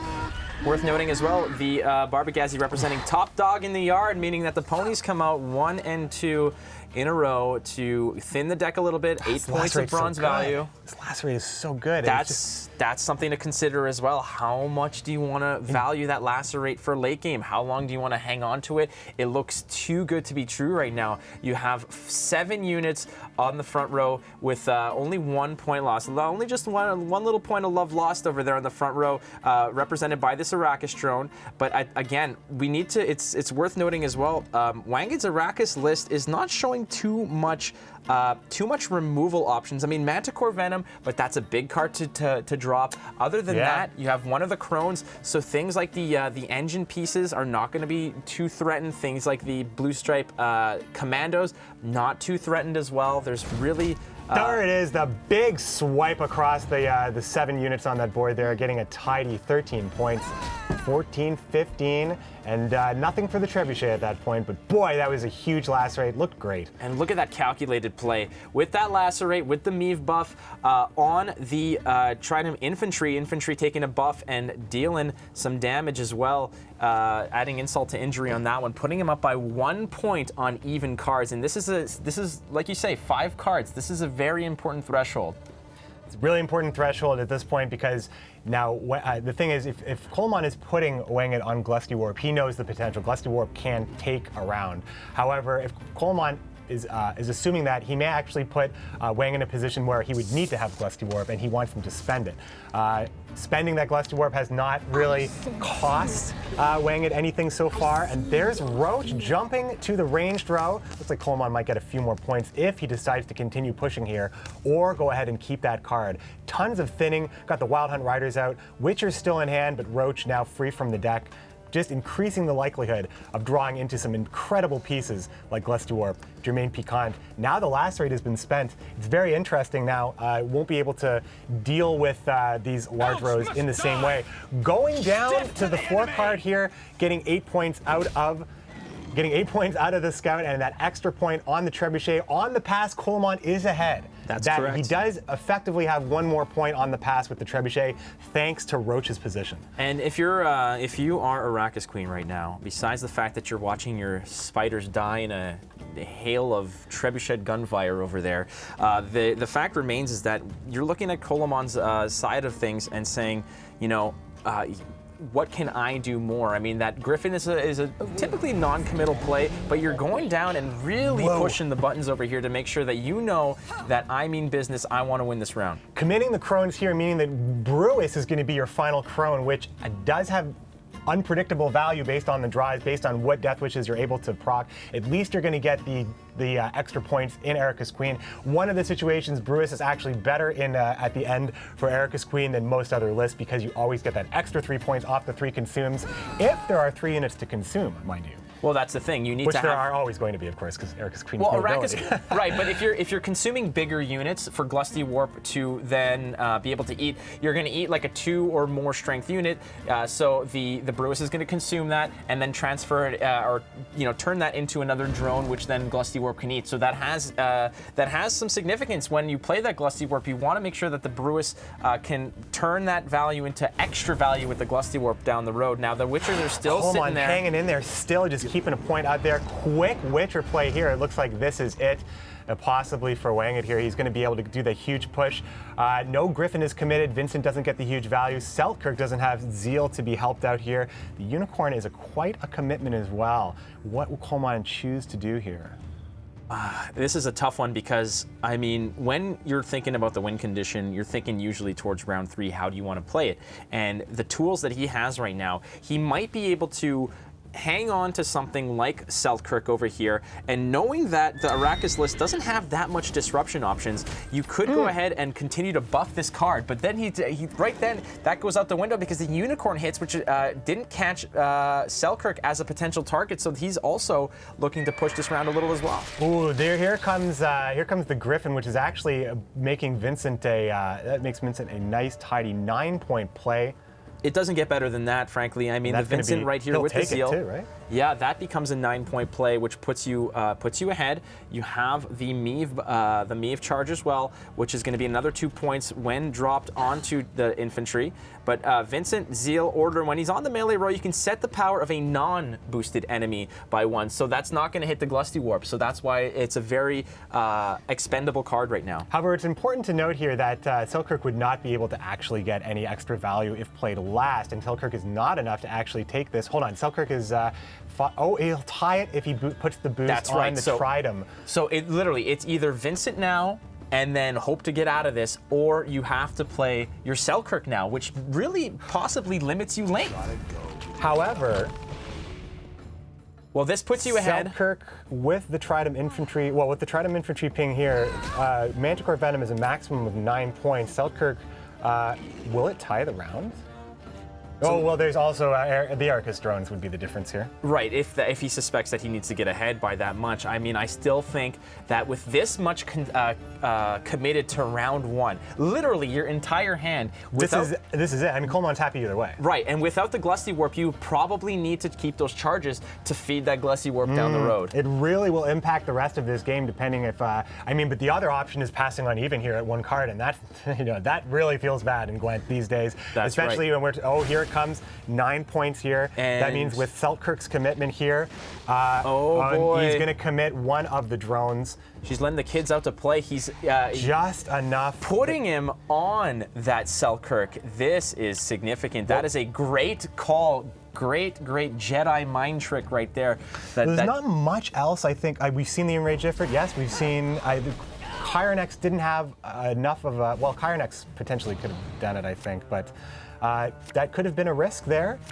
The potential there. There's Glusty, trusty Glusty in the hand. Yeah, a few dead cards over there in terms of actual, abilities. The Scout doesn't look too hot right there. The Trebuchet will be fine. He might hold on to that. Or not. Or not. Offers much better. That's an upgrade. That is definitely an upgrade. And the Blue Stripe Scout is a great play just to take the round. And boy, Coleman has a really great hand. But of course, look at this. Germain Piquant and Glusty Warp. It's really, man, if Vess is able to stick and give Zeal the Ocbist and stop Germain, which will stop Glusty Warp. I mean, this could still go so many different ways. He has the Ericus Dest as well, so if Glusty Warp is not stopped in some way, it's going to be just absolutely massive. Do you think that Wang It actually might go for a push here? He's going for it. Ladies and gentlemen, this is what greed looks like. This is what, I mean, this is a great time to push as well. This might be a scenario where you probably have to put Ockfist right down right away. You need to make sure that you can get those, you're basically pressuring the Glusty Warp now. You're saying that, all right, if you want to dance, you've got to go with what you've got. Now, there are still 2 charges on the Arrakis Queen to pump out 2 more, hamster pellets for the big dog over here. Pellets. It's true. You have to commit the Ockfist now if you think that this is going to be a 3-card push, especially if you think that there's going to be something else with Glusty Warp to go on with it. But you can also put him on maybe having a Brewis as well, which would be able to generate 3 extra points and more Glusty Warp potential. Still a lot of cards that Wanged could have in his hand that make Glusty Warp that much stronger. But with Ockfist being played, that would really kind of stonewall Wanged, and then being able to follow up with the Witchers. There's the Ockfist, one of our favorite dragons. Oh, we've seen so much of Ockfist over the history of Gwent, and he's got maybe at his most powerful at this moment. What can Wanged do here? Well, Wanged could continue to push. Now, he could, there's really, there's, honestly, no, but I mean, there's one, you could push by playing the Glusty Warp now and really Witchers trying to take it then, right? Well, Witchers but then you're out of gas. That's There's nothing. the thing. I mean, So we you can just have check to the deck pass right it. now. Like, what is he drawing into? No, he's drawing into Brewis is the only gold, and of course, Arcus. Well, yeah, there's overpowered. I mean, let's be honest. Overpowered Arcus 4, of course. But I mean, what do you do? This is a pass. This has to be a pass over here because you're not going to play. Obviously, you're not playing the Arrakis Nest to put 4 more, tasty meals on the board over here just to get completely destroyed by Ockfist. It's only a pass, but I think that, you know what? As soon as Ockfist is the board, he knew. He absolutely knew, so he's taking his time, making sure. Look at Coleman. Coleman is a little bit stressed over there. He's really thinking hard. Ockfist goes down, and he's probably going to drop the scout, which is no problems. But the Witchers are in the back pocket. They can make an appearance. Selkirk could still get some torch from Vest if there's no removal, and it's possible that there may not be removal. There's the Brewis draw. Drowner can interact with Selkirk. He might actually hold on to the Drowner specifically for Selkirk. Anna actually being drawn here, and I mean, something has to be answered, right? Selkirk, the Trebuchet, or Anna, and potentially the Kyronex even as bait removal. He's going to drop the Trebuchet. He's going to pick up the Dow. Yeah, I think dropping the Trebuchet is okay. Look at this. Oh, the risk is so high here. You could mulligan into a Witcher. I think for Coleman, you have to kind of keep this. But you know Glusty Warp is a big deal. You know that there's a lot of point potential here. He's going to take a look at his deck, see what the odds are. Grabbing that Witcher, a Lubricant would be really nice. So many other, rough cards to pick up. I think he's going for it. He gets a botchling. What a gamble. What a roll. Woo. That is, oh my goodness. That's a pure 20 on that one. That is awesome. That is a natural 20. Boy. My goodness. All right, leading off here for Coleman, and I mean, you play the botchling, and then you start having all sorts of extra value. Also being able to set up the Witchers is an easy play. Just, now we've seen the Manticore Venom is already out of the question. The Witchers seem very, very safe. Coleman probably just considering how the rest of this is going to go. Setting up Anna early isn't crazy either, because that means that actually you want the Drowner to not be played on Selkirk at this point. Correct. Because there's no Vest at this point. There's no Zeal that's going to be coming in for Selkirk. So Selkirk is obviously most susceptible to the Drowner at this point. So you want to get that bait. This might be a play where, you open up with the botchling, knowing again that there's not much that Wanged can do about it in terms of removal options. He saw the Manticore Venom, not that it's really going to affect it. The Cyclopses have already, they're one of the Cyclopses are already played, so he knows that is a potential threat. Here? Yeah, the real option here is if you really, really value that Drowning, you kind of have to go for the Griffin here, be able to get that extra point. both Gurnikara and our Arrakis Queen really making the Griffin, putting Griffin in the spotlight over the last month.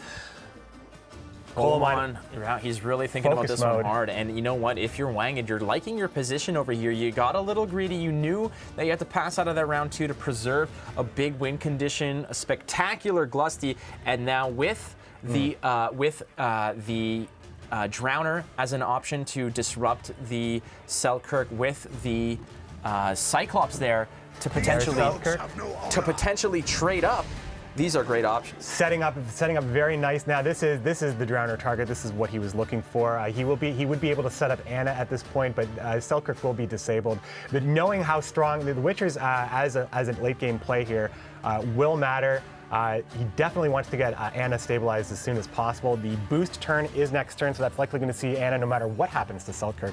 But we gotta also get it in our heads over here. There's some crazy potential with an unanswered Arrakis nest, because it's 4 drones on the board, but those 4 drones becoming 3 points apiece with the Glusty Warp factor. So a Drowner coming down, again, negating the effect of the Selkirk. Selkirk is only useful when he's up front and center. So, I mean, that's exactly what that Drowner was kept in the hand for Wang, and he found exactly the lineup he wanted. Anna, at this point, on the boost turn, if it's not played now, it's just not going to see a lot of value at this point. There's really not much that can be done otherwise. I think you have to play Anna. You have to hope that Karnax is going to be enough with the Witchers at 9 points.